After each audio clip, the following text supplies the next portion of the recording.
ଆପଣଙ୍କ ଭାବନାର ମଣିଷ ଜଣକ ଅନ୍ତତଃ ମୁଁ ନୁହେଁ।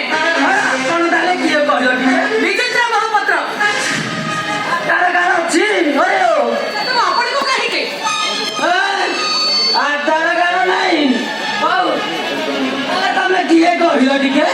ମୋ ସ୍ୱାମୀଙ୍କ ନାଁ ହେଲା ଆଦର୍ଶ ମହାପାତ୍ର। ଆଦର୍ଶ ମହାପାତ୍ର?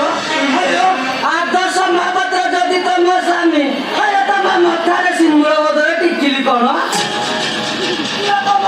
ମଙ୍ଗଳସୂତ୍ର କାହିଁ?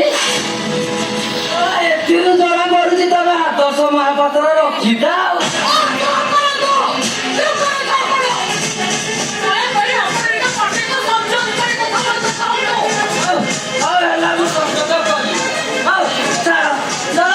ଜିନିଷ ତ ଦଣ୍ଡ ବଳୁଛି, ଆମେ କାହିଁ କହିଲ? ଛାଡ଼ ସେ କଥା। ତୁମେ ଟିକେ ପୁରୋହିତକୁ ଡାକିଦେଲ, ମୁଁ ତାଙ୍କର ଏତେ ବିପଦ କଥା ହିଁ ଚାଲି ଯାଇଥାନ୍ତି। ମୋ କଥାଟା କଣ ପ୍ରଥମେ ମତେ କୁହନ୍ତୁ। ଲଗନ ପାଇଁ ଗୋଟେ ପ୍ରସ୍ତାବ ନେଇ ଆସିଥିଲି। ଲଗ୍ନ ପାଇଁ ପ୍ରସ୍ତାବ? ହଁ, ବହୁତ ବଡ ଘର ଝିଅ, ଭାରି ସୁନ୍ଦରିଆ ଝିଅଟେ ମ୍ୟାଡାମ।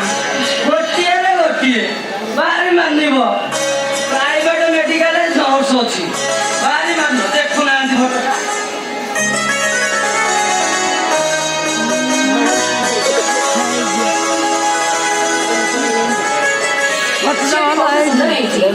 ଆମ ଲଗନ ପାଖକୁ ଠିକ ସୁନ୍ଦର ମାନେ କାଲି ସେତିକି ନୁହଁ, ରତ୍ନା ପାଇଁ ଗୋଟେ ପ୍ରସ୍ତାବ ଆଣିଥିଲି।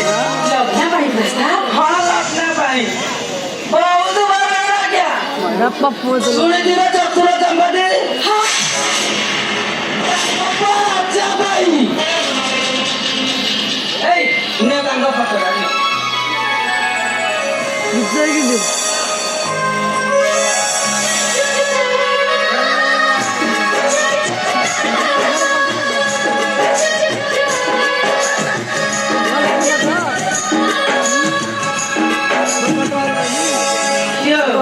ଫଟୋ ଦେଖେଇଲେ ଚମିକି ପଇଲ କାହିଁକି କି?